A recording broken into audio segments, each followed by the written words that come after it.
Friendly Neighborhood Gamer here, and welcome back to another video. In today's video, I'm going to be showing you 3 boss cheeses that are still currently working within the game, and they're pretty easy to do. These 3 bosses are going to include the Black Knife Ringleader Morgott, and then, of course, Radagon. And of course, if you haven't already, please like and subscribe to my channel if you like this video. It helps out the channel very much, so thank you so much. With that said, let's get right into it. So the first boss that we're going to be cheesing is going to be, of course, the Black Knife Ringleader. So what you'll need for this is basically a shield and then any sort of weapon that won't stagger him too much. So once you have those items, what you want to do is jump into the boss fight here. And then once you load in, what you're going to want to do is run off to the left side here, make sure he spawns, and then you're going to want to go over to these rocks right here. So what you want to do from here is try and bait him into this corner right here below the rocks. And it's pretty easy to do because he's always lunging at you, and then once you do, he's going to try and walk forward, but you're going to block him in this position like you see.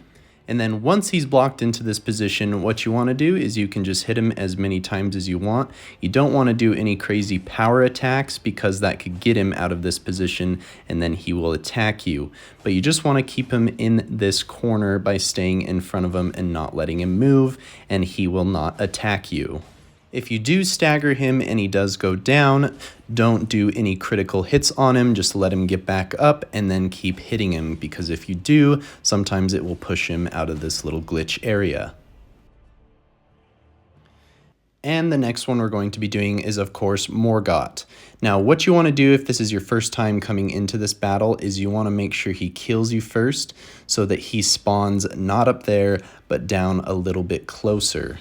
You want that back wall to be walled off with mist, and then you're going to let him kill you so he will spawn in this area and not up behind that mist where he usually spawns for the first encounter. So once you've done that, run back up to this spot, jump up right here, and this is easily done with a heavy weapon. Jump and heavy attack and you will land in this spot. I find this immensely easier to do with a heavy weapon.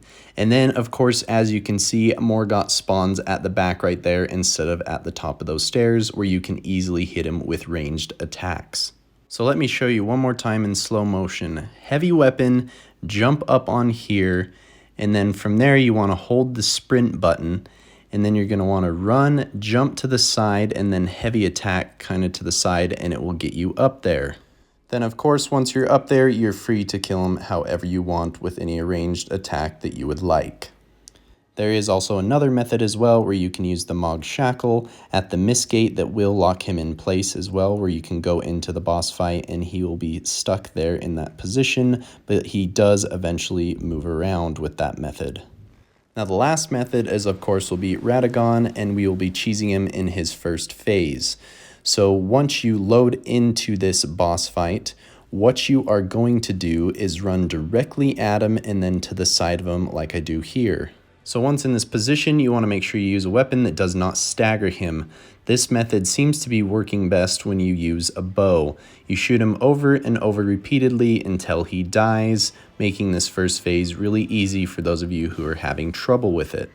So once you've killed that tall lummox when he's standing there, then you can move on to the Elden Beast, and of course what's nice about this is you can use your summon once you've killed Radagon, and you can have your summon with full health for the second part of the fight. Now, if you are lucky, sometimes you can get behind the Elden Beast, and he will stay in one position if you do hit him enough. However, that is hard to come by and hard to replicate, and it does not always work. But anyways, this is probably the best method to cheese Radagon. So hopefully you liked this video and hopefully it helped you out a bit. There is a lot more boss cheeses out there, and I will probably be covering more of those in the future with some newer methods. But anyways, thanks for watching. Hope you guys enjoyed. We will catch you next time. Hit the damn subscribe button already.